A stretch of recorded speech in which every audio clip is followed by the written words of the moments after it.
What if you were to die today? It's pretty grim, and thankfully, most of us don't have to deal with this question on a daily basis. Now, I never had, until I had to, in October 2020. Now, this was during COVID. I was working from home like everybody else, and while I was making my lunch, I started getting dizzy, very dizzy. And I sat down at the kitchen table.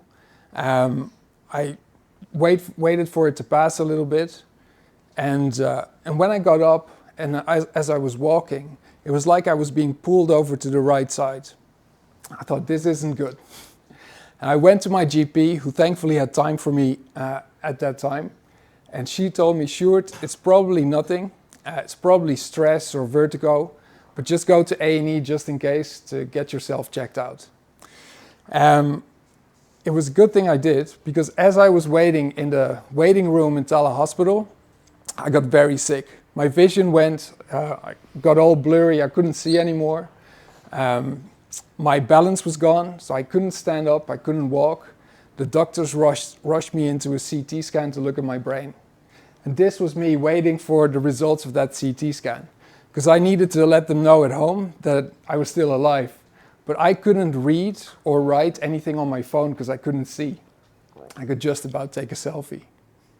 Now, when the doctors came back, now remember, I was 37 at the time. I was about a week away from turning 38, and the doctors came in and they told me that I had suffered a stroke. Now, if you don't know what a stroke is, you're not the only one, because I had no idea. See, I thought they were going to give me a prescription of an antibiotic or some sort, and I'd be on my way for some days of bed rest and I'd be back to normal. I even sent my manager a voice note saying I'm out of work for a few days. Little did I know that that was the start of an 11-month recovery journey, because I had to relearn everything. I had to learn to see, to read, to walk, to stand up even. And that took a while. And for the first 10 days while I was in hospital, I couldn't even make it to the toilet that was 10 meters away.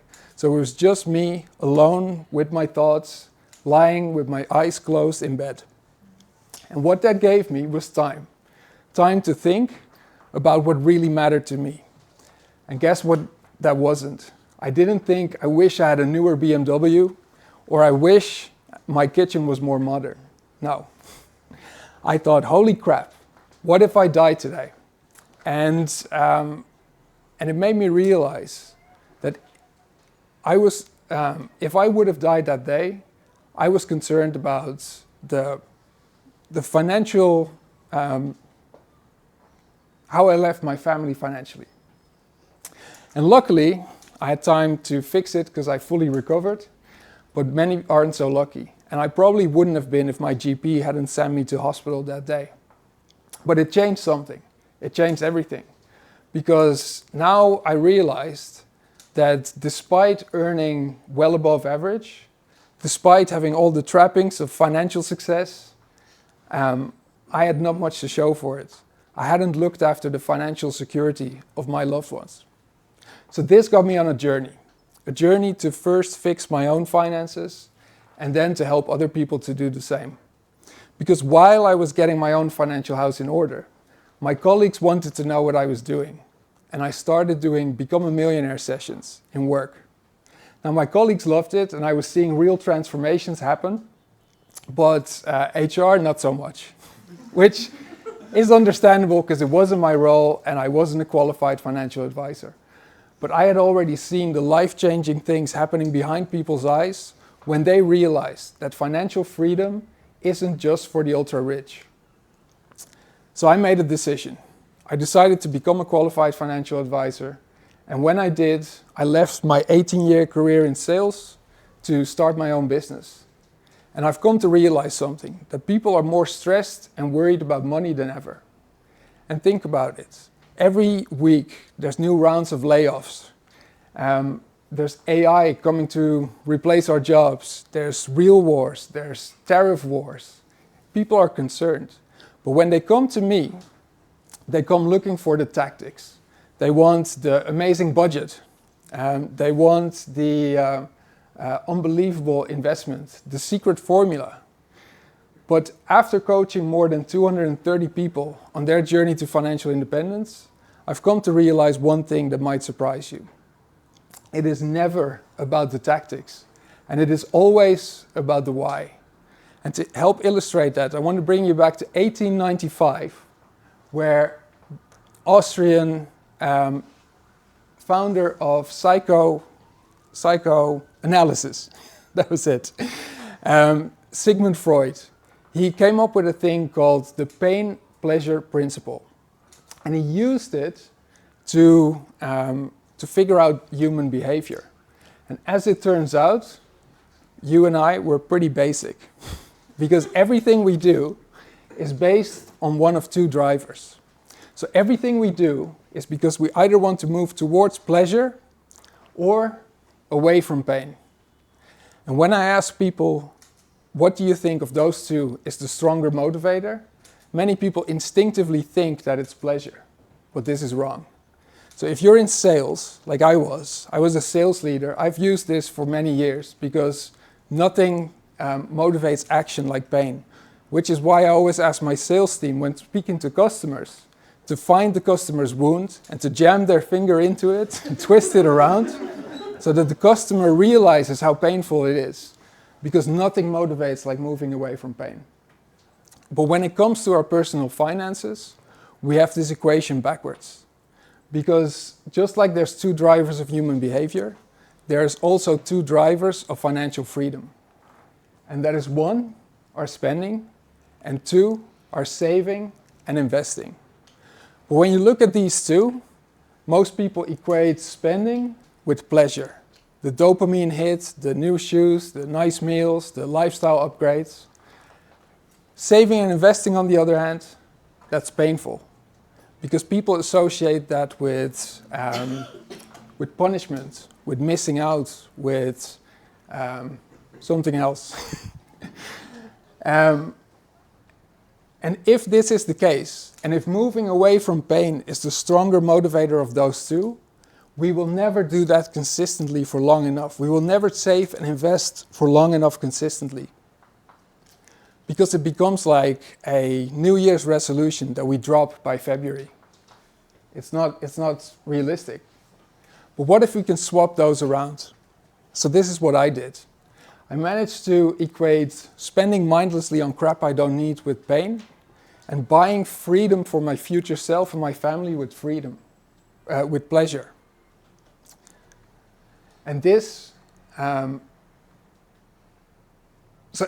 every time I said no to spending on something meaningless, I figured I was saying yes to my future self. I was saying yes to freedom, to options, to spending time with my family. Now, how I do this is if I'm considering a big purchase, I ask myself 3 questions. The first is, do I absolutely need it? The second is, will this make me happy? And the third, will this make me healthy? And this is how I'm still driving a 13-year-old car. I haven't renovated my home and I haven't built an extension, because these are things that I don't value. But I don't live like a monk. I still spend extravagantly, but I spend it on a sauna in my back garden, mountain biking trips with friends in Italy, and ski holidays with my family and friends, because those are the things that genuinely bring me joy, and they're aligned with my values. So what can you do with this information? Now, what you don't need is another budgeting app or cutting back on lattes and living like a monk.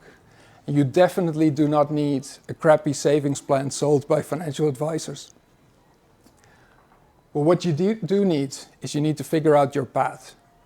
Because in life, when it comes to our finances, there are 2 financial paths. And every one of us will fall on the spectrum somewhere between those 2 paths. And the first one I call comfort now. Now, this is the default path. This is the path that most people are on, not because they choose to, but because they don't question it.